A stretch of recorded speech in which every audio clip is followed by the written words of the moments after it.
کہتے ہیں کہ مولوی نے کیا کیا ہے، مولوی نے آپ کو شادی نہیں کروائی ہے،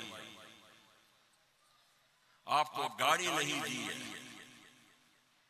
آپ کو بنگلہ نہیں دیا ہے، آپ کو ہیرا منڈی نہیں دی، آپ کو سینما نہیں دی ہے، لیکن مولوی نے آپ کو عزت دی ہے، مولوی نے آپ کے عزت کو محفوظ رکھا ہے۔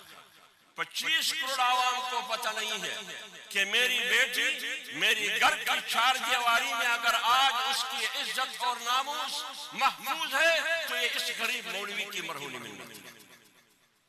ورنہ اس پارلیمنٹ میں جو پاکستان کا پارلیمنٹ ہے، اسلامی جمہوریہ پاکستان کا پارلیمنٹ ہے، جس کے ماتھے پر لا الہ الا اللہ محمد الرسول اللہ لکھا ہے، اسلامی جمہوریہ پاکستان کے پارلیمنٹ میں جس کی چھتوں پر اللہ کے 99 نام لکھے ہیں، اس پارلیمنٹ میں جس کی سامنے دیوار پر آیت الکرسی لکھی ہے، اس پارلیمنٹ میں بار بار کوشش کی گئی ہے کہ میری قوم کی بیٹی کی عزت پر حملہ کیا جائے، لیکن اس حملے کو کس نے روکا ہے؟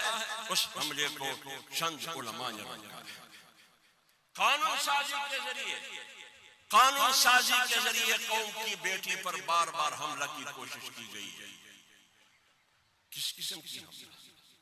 کس قسم کی قانون سازی؟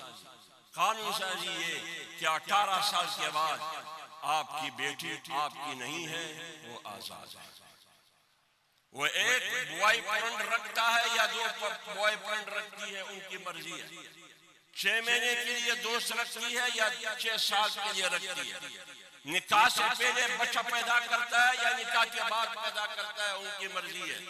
یہ قانون سازی اس پارلیمنٹ میں قانون سازی کرنے کی کوشش کی گئی، اس قانون سازی کو 500 کے مقابلے میں 12 مولویوں نے روکا۔